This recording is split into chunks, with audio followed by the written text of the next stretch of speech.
তোমার লজ্জা থাকা উচিত। যে মেয়েকে ঠকিয়েছ আবার তার বোনকে বিয়ে করো।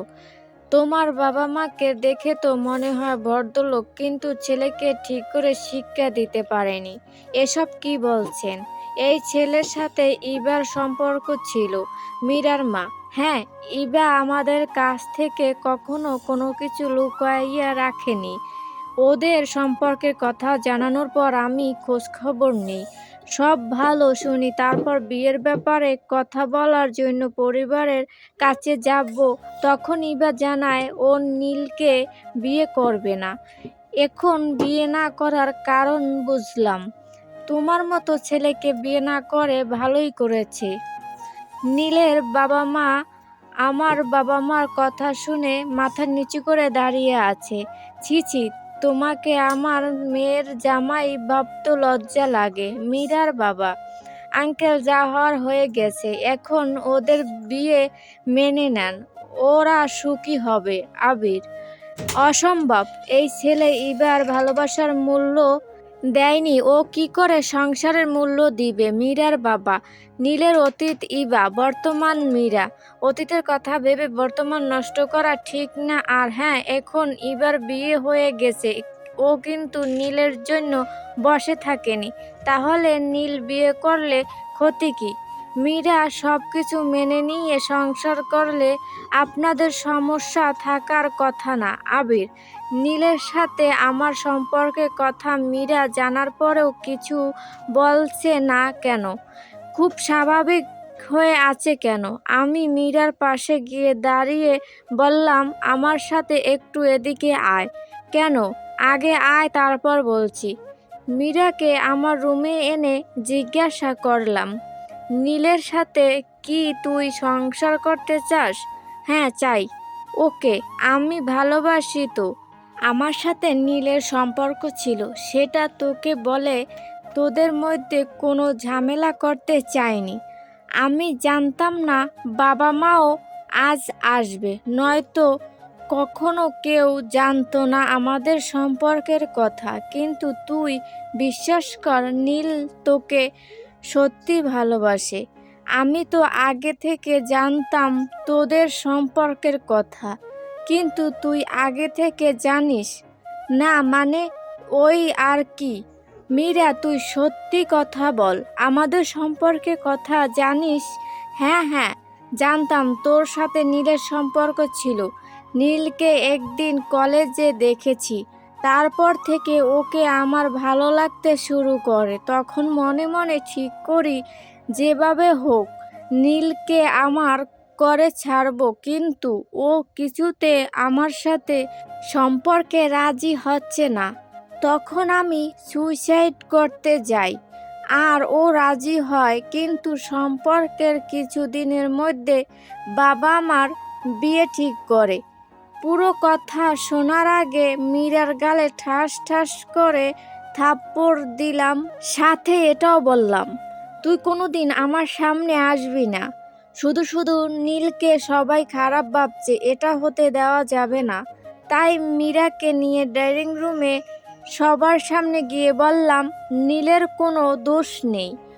একটা ভুল নীলার, ভুল থেকেও পুরো দোষ মীরার। ভুল বোঝাবুঝির জন্য এসব হয়েছে। তোমার কেউ নীলের সাথে খারাপ ব্যবহার করবে না। কি এমন ভুল বোঝাবুঝি হয়েছিল যে তোর সাথে সম্পর্ক ভেঙে দিয়েছে? মা, নীলের সাথে সম্পর্ক ওটা পুরনো কথা।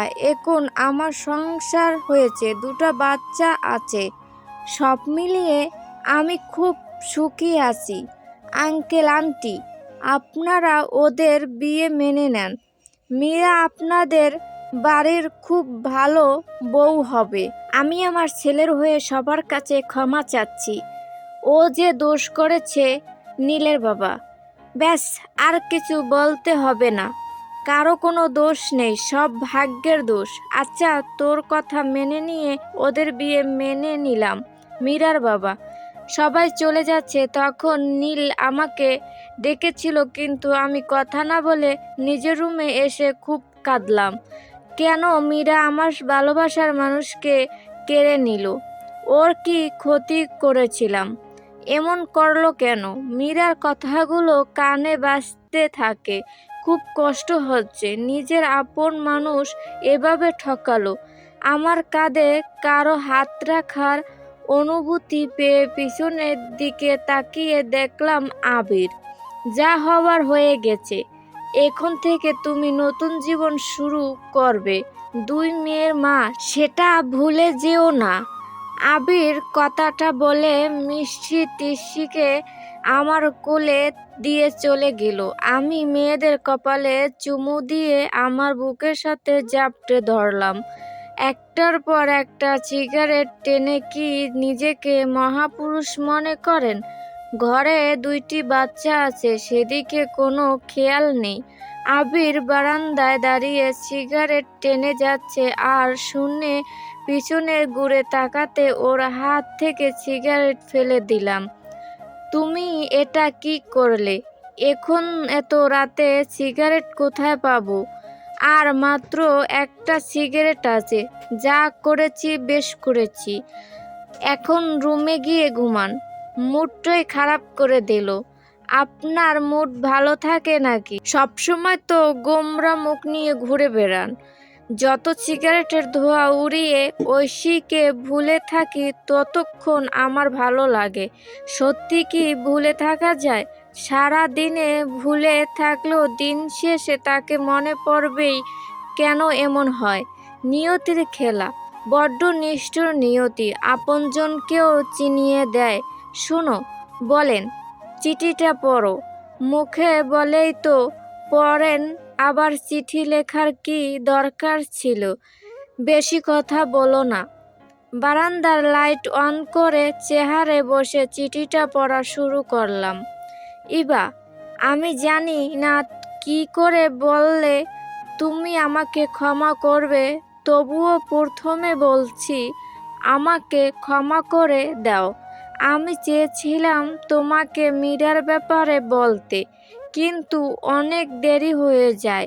তোমাকে ভালোবাসি না, ভালো লাগা ছিল, সেটা মীরা আমাকে বারবার বুঝিয়েছে। তবে আমি তোমাকে ভালোবাসি মীরাকে বিয়ে করার পর বুঝছি, এবং মীরা তোমার খালাতো বোন সেটা বিয়ের পর জেনেছি। মীরা তোমার মতো করে আমাকে বুঝাতে পারে না, তোমার মতো কোনো দিন ভালোবাসতে পারবে না। তুমি বিশ্বাস করো, মীরাকে ইচ্ছে করে বিয়ে করিনি। সারা দিন রাত আমাকে কল করে আমার মাথা পাগল করে দিয়েছে। তোমাকে দেখে আমার কষ্ট হয় অনেক বেশি। 2 দিন তোমার বাসায় আমার যে কতটা কষ্ট হয়েছে তা তোমাকে বলে বোঝাতে পারবো না। তোমাকে আর কিছু বলার ভাষা নেই আমার। শুধু বলবো, তুমি আমার মতো বেঈমানের জন্য কষ্ট পেও না। নিজের সংসার নিয়ে ভালো থাকো। চিঠিটা পড়তে আমার চোখ থেকে টপ টপ পানি পড়ছে। চিৎকার করে কাঁদতে ইচ্ছে করছে। কেন আমার সাথে এমন হলো? কখনো কারো ক্ষতি করিনি, তাহলে আমার মনে ক্ষত বিক্ষত করলো কেন? আবির আরেকটা সিগারেট খাচ্ছে, সেটা আমার হাতে এনে মুখে দিলাম। সিগারেট একটা টান দিয়ে কাশতে কাশতে আমার দম বন্ধ হয়ে আসলো। ইবা, তুমি কি পাগল হলে? জানো না সিগারেটে কত ক্ষতিকর? আপনিও তো খান, আপনার কিছু হয় না। আমি আর তুমি এক না, কষ্টগুলো কিছুটা এক। আবির আমার হাত ধরে রুমে এনে বলল, আমাদের সব কষ্ট ভুলিয়ে দিবে 2টি ফুল।